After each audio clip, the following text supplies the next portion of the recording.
നമസ്കാരം, പ്രവാസി മലയാളിയിലേക്ക് സ്വാഗതം. ഇന്നത്തെ പ്രവാസ ലോകത്തെ വാർത്തകൾ ഒറ്റനോട്ടത്തിൽ.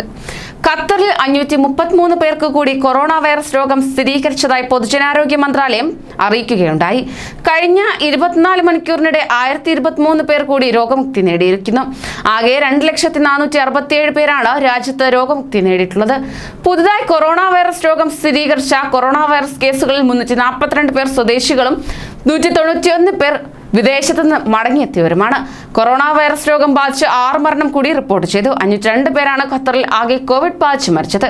ഇതുവരെ 2,10,603 പേർക്ക് കോവിഡ് സ്ഥിരീകരിച്ചിട്ടുണ്ട്. സൗദി അറേബ്യയിൽ കോവിഡ് മുക്തരാകുന്നവരുടെ എണ്ണത്തിൽ ഇന്നും വർധനവ്. അതേസമയം പുതുതായി രോഗം ബാധിക്കുന്നവരുടെ എണ്ണത്തിൽ നേരിയ കുറവുണ്ട്. 997 പേർക്ക് പുതുതായി രോഗം സ്ഥിരീകരിച്ചപ്പോൾ 1026 പേർ സുഖം പ്രാപിച്ചു. രാജ്യത്ത് വിവിധ ഭാഗങ്ങളിലായി 14 പേർ കോവിഡ് ബാധിച്ച് മരിച്ചു. രാജ്യത്ത് ഇതുവരെ റിപ്പോർട്ട് ചെയ്ത കേസുകളുടെ എണ്ണം 4,27,442 ആയി. ഇതിൽ രോഗമുക്തരുടെ എണ്ണം 4,08,676 ഉയർന്നു. ആകെ മരണസംഖ്യ 7,059 ആയി. രാജ്യത്തെ വിവിധ ആശുപത്രികളിലും മറ്റുമായി 9,707 പേർ ചികിത്സയിൽ കഴിയുന്നു. ഇവരിൽ 1,319 പേരുടെ നില ഗുരുതരമാണ്. കോവിഡ് പ്രതിരോധ നടപടികളുടെ ഭാഗമായി ദീർഘനാളുകളായി അടച്ചിട്ടിരിക്കുന്ന കുവൈറ്റിലെ സിനിമാ തിയേറ്ററുകൾ വീണ്ടും തുറക്കുന്നു. പെരുന്നാൾ ദിവസം മുതൽ തിയേറ്ററുകൾ പ്രവർത്തനം തുടങ്ങുമെന്ന് Kuwait cinema company vice chairman Hisham Alghani പറഞ്ഞു. കോവിഡ് വാക്സിൻ എടുത്തവർക്ക് മാത്രമായിരിക്കും തിയേറ്ററുകളിൽ പ്രവേശനം അനുവദിക്കുകയെന്നും ഹിഷാം അൽഗനി അറിയിച്ചിട്ടുണ്ട്. തിയേറ്ററുകളുടെ പ്രവർത്തന സമയവും പാലിക്കേണ്ട ആരോഗ്യ നിബന്ധനകളും സംബന്ധിച്ച് മാർഗനിർദ്ദേശങ്ങൾ ആരോഗ്യ മന്ത്രാലയത്തിൽ നിന്ന് ലഭിക്കുന്നത് കാത്തിരിക്കുകയാണെന്ന് അദ്ദേഹം പറഞ്ഞു. അൽ അദായ ന്യൂനമർദ്ദം കാരണം ഒമാന്റെ വിവിധയിടങ്ങളിൽ വ്യാപക മഴ ആരംഭിച്ചു. ദാഖിലിയ, സൗത്ത് ബാത്തിന ഗവർണറേറ്റുകളിൽ വാദികൾ ഉയർന്നതായി civil defence and ambulance authority അറിയിച്ചു. മസ്കറ്റ് ഗവർണറേറ്റുകളിൽ രാവിലെ മുതൽ തന്നെ മൂടിക്കെട്ടിയ കാലാവസ്ഥയാണ്. ചില ഭാഗങ്ങളിൽ നേരിയ മഴയും ആരംഭിച്ചിട്ടുണ്ട്. മഴ ക്രമേണ ശക്തി പ്രാപിച്ചേക്കും. വടക്കൻ ഷാർക്കിയ, തെക്കൻ ഷാർക്കിയ അടക്കം നിരവധി ഗവർണറേറ്റുകളിൽ രാവിലെ മുതൽ തന്നെ മൂടിക്കെട്ടിയ അന്തരീക്ഷമാണ്. അന്തരീക്ഷ താപനില 30 സെൽഷ്യസ് വരെ കുറഞ്ഞിട്ടുണ്ട്. നീരൊഴുക്ക് വർദ്ധിക്കുന്നതിനാൽ വാദികൾ ശക്തി പ്രാപിക്കാനുള്ള സാധ്യതയുമുണ്ട്. വരും മണിക്കൂറുകളിൽ ഒമാനിലെ വിവിധ ഗവർണറേറ്റുകളിൽ ശക്തമായ മഴയ്ക്ക് സാധ്യതയുള്ളതായി സിവിൽ ഏവിയേഷൻ പൊതു അതോറിറ്റി മുന്നറിയിപ്പിൽ പറയുന്നു. കുവൈറ്റിൽ സ്വദേശിവൽക്കരണം ശക്തമാകുന്നതിന്റെ ഭാഗമായി നിരവധി പ്രവാസികൾക്ക് ജോലി നഷ്ടപ്പെട്ടുകൊണ്ടിരിക്കുകയാണ്. കുവൈറ്റ് മുനിസിപ്പാലിറ്റിയിലെ 50 പ്രവാസി ജീവനക്കാരെയാണ് പിടിച്ചുവിടാൻ അധികൃതർ തീരുമാനിച്ചിരിക്കുന്നത്. കുവൈറ്റ് സിവിൽ സർവീസ് കമ്മീഷൻ ഇത് സംബന്ധിച്ച നിർദ്ദേശം മുനിസിപ്പാലിറ്റിക്ക് നൽകി. കരാർ അടിസ്ഥാനത്തിൽ മുനിസിപ്പാലിറ്റിയിൽ ജോലിക്ക് കയറിയവരെയാണ് ഒഴിവാക്കിയിരിക്കുന്നതെന്നാണ് റിപ്പോർട്ടുകൾ. സർക്കാർ ജോലികളിലും ഈ വർഷം സ്വദേശിവൽക്കരണം നടപ്പാക്കാൻ തീരുമാനിച്ചിട്ടുണ്ട്. അതിന് മുന്നോടിയായാണ് മുനിസിപ്പാലിറ്റിയിലെ ജീവനക്കാരെ പിരിച്ചുവിടാൻ തീരുമാനിച്ചിരിക്കുന്നത്.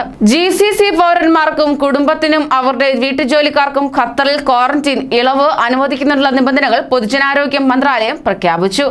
ഏതെങ്കിലും GCC രാജ്യങ്ങളിൽ കോവിഡ് വാക്സിൻ സ്വീകരിച്ചവർക്കാണ് ഇളവ്. ഈ വാക്സിനുകൾ ഖത്തർ പൊതുജനാരോഗ്യ മന്ത്രാലയം അംഗീകരിച്ചതായിരിക്കണമെന്നും വ്യവസ്ഥയുണ്ട്.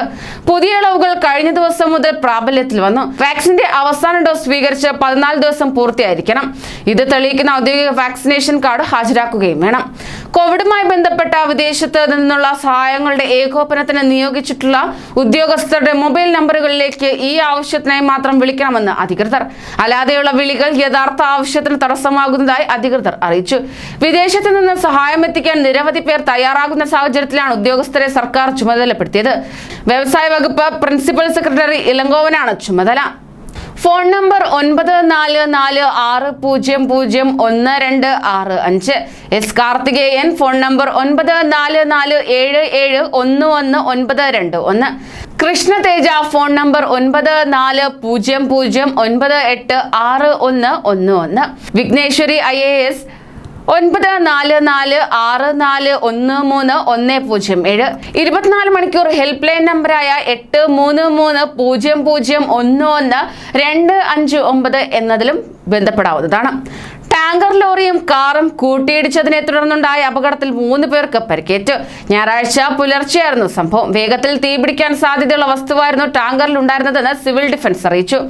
ഷെയ്ഖ് മുഹമ്മദ് ബിൻ സായിദ് റോഡിൽ റാസൽ ഖോർ എക്സിറ്റിന് സമീപം അബുദാബിയിലേക്കുള്ള ദിശയിലായിരുന്നു അപകടം. ടാങ്കർ കാറുമായി കൂട്ടിയിടിച്ച ശേഷം കോൺക്രീറ്റ് ഡിവൈഡറിലിടിച്ച് 2 വാഹനങ്ങൾക്കും തീപിടിക്കുകയായിരുന്നു. ഞായറാഴ്ച പുലർച്ചെ 12:06-നാണ് അപകടം. ഇത് സംബന്ധിച്ച വിവരം പോലീസ് കമാൻഡ് റൂമിൽ ലഭിച്ചത്. നാട്ടിൽ നിന്ന് അവധി കഴിഞ്ഞെത്തിയ മലപ്പുറം സ്വദേശി അൽക്കോബാറിൽ മരിച്ചു. കൊണ്ടോട്ടി കുഴിമണ്ണ പുളിയക്കാട് അക്കപ്പറമ്പിൽ സ്വദേശി പുതിയ വളപ്പിൽ മുഹമ്മദ് ബഷീറാണ് മരിച്ചത്. പ്രായം 50. ഹൃദയാഘാതത്തെ തുടർന്ന് താമസ സ്ഥലത്ത് വെച്ച് ശനിയാഴ്ച ഉച്ചയോടെയാണ് മരണം. കോവിഡ് പ്രതിസന്ധി മൂലം 1 വർഷമായി സൗദിയിലേക്ക് തിരികെ മടങ്ങാൻ കഴിയാതിരുന്ന ബഷീർ ഏപ്രിൽ പകുതിയോടെ ബഹ്റൈനിലെത്തി കഴിഞ്ഞ ആഴ്ചയാണ് അൽഖോബാറിലെത്തിയത്. കോവിഡ് ദുരിതാശ്വാസ പ്രവർത്തനങ്ങൾക്ക് മെഡിക്കൽ സഹായം നൽകിയ കുവൈത്തിന് കേന്ദ്ര വിദേശകാര്യ മന്ത്രി ഡോക്ടർ എസ് ജയശങ്കർ നന്ദി അറിയിച്ചു. പരമ്പരാഗത പങ്കാളിയിൽ നിന്ന് കോവിഡ് സഹായമെന്നാണ് അദ്ദേഹം വിശേഷിപ്പിച്ചത്.